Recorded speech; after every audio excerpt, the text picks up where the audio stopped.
BPF नि MCLA James बसुमतारिया गावनि अहंकारजों निसिमा ओनसोलखौ बाहायगासिनो दं।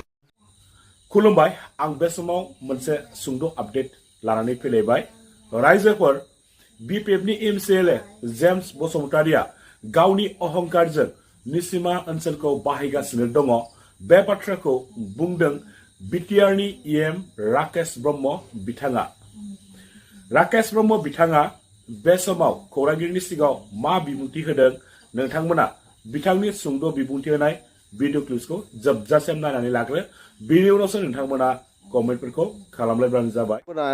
जोंनि BTR नि चिफ प्रमद बर' बिथांनि थिननाय लेखा जे निसिमा हालामाव गोबाव समनिफ्रायनो जि जौगाथायनि मोखांखौ नुवाखैमोन, बेखायनो बिथांनि थिननाय लेखा दिनै जोङो 17थानिबो बारा बेवहाय लामा आरो कमिउनिटि हल दिनै बेखेवनायनि हाबाफारि लादों। मानोना साननैसो उनावनो जोंहा MCC बेवहाय स्टार्ट जागोन, लागु जासिगोन। आं मोनसेल' खोथाखौ बुंनो सानदों जे निसिमानि रायजोआ खालि लामाल' नङा, खालि कमिउनिटि हलल' नङा, थोंजोंहाय जिखिनि रांखान्थि मुलाम्फा मोननांगौमोन बेखौहाय थांनाय गोबाव समनिफ्राय BPF नि समाव बिथांमोना मोननो हायाखै। आरो दाबो जिहेतु बेवहाय जि माने जेम्स बसुमतारी MCLA बिथाङा जिहेतु खुब माने अख्रा आखुनि मानसि, आरो बियो मालाबाबो जोंनियाव सरकार सोलिनाय UPPL दोलनियाव मालाबाबो निसिमानि रायजोनि थाखाय जेबो दिनैहालागै बिफेराखै। बिथाङा गावखौनो बिराद माने अहंकारि टाइपनि मोनसे राजनितिकबिद बायदि बे निसिमा ओनसोलखौ बाहायगासिनो दं। आं मोनसे आपिल खालामगोन, फैगौ बाइ इलेक्सनाव निसिमानि साफ्रोमबो बुजिनाय रायजो राजाफ्रा आरो आंनि आइ आफामोनहा जेन गासैबो मोनसे जौगाथाय मुलुग, मोनसे गोदान सानखांथि जि साननायजों जों UPPL दोलोआ जोंनि समाजखौ दैदेनगासिनो दं, गासिबो जेन UPPL नो भट होयो। आं दिनैनो बे खोथाखौ आपिल खालामगोन आरोखि।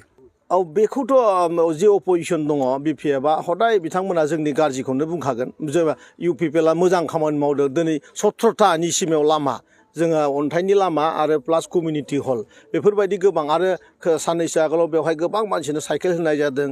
जोंनि आइ आब'मोनखौ जोङो बेवहाय अमा होदों, जों बेवहाय खुन्दुं होदों। थ' बेबायदिनो 40टा समस्तियाव बे हाबाफारिया जादोंमोन। खालि बेवहाय जिहेतु BPF नि MCLA जेम्स बसुमतारिया जेबो मावगुबै मावनो रोंथारि सासे सुबुं, थगाय थसिल' खालामनानै बियो रायजोखौ माने धोरोमनि नामाव, बिखेख करि ख्रिस्टान धोरोमनि मानसिफोरखौ बियो गावनि मानसि होननानै पकेटाव सोना लाना बेरायबाय थायो। दा बेखौनो बिथाङा बिराद दुगा खालामगासिनो दं जे जोंनि ख्रिस्टान माखासेया जेम्स नाम मोननाय लोगो लोगो, ख्रिस्टान होननाय लोगो लोगो भट मोनो। बे खेलाखौल' बिथांमोना गेलेनो हायो।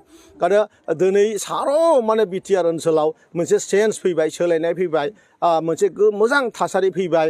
गोबां लामा बानायबाय, गोबां माने कमिउनिटि हल बानायबाय, गोबां माने स्पर्ट्स स्टेडियाम जों बानायगासिनो दं।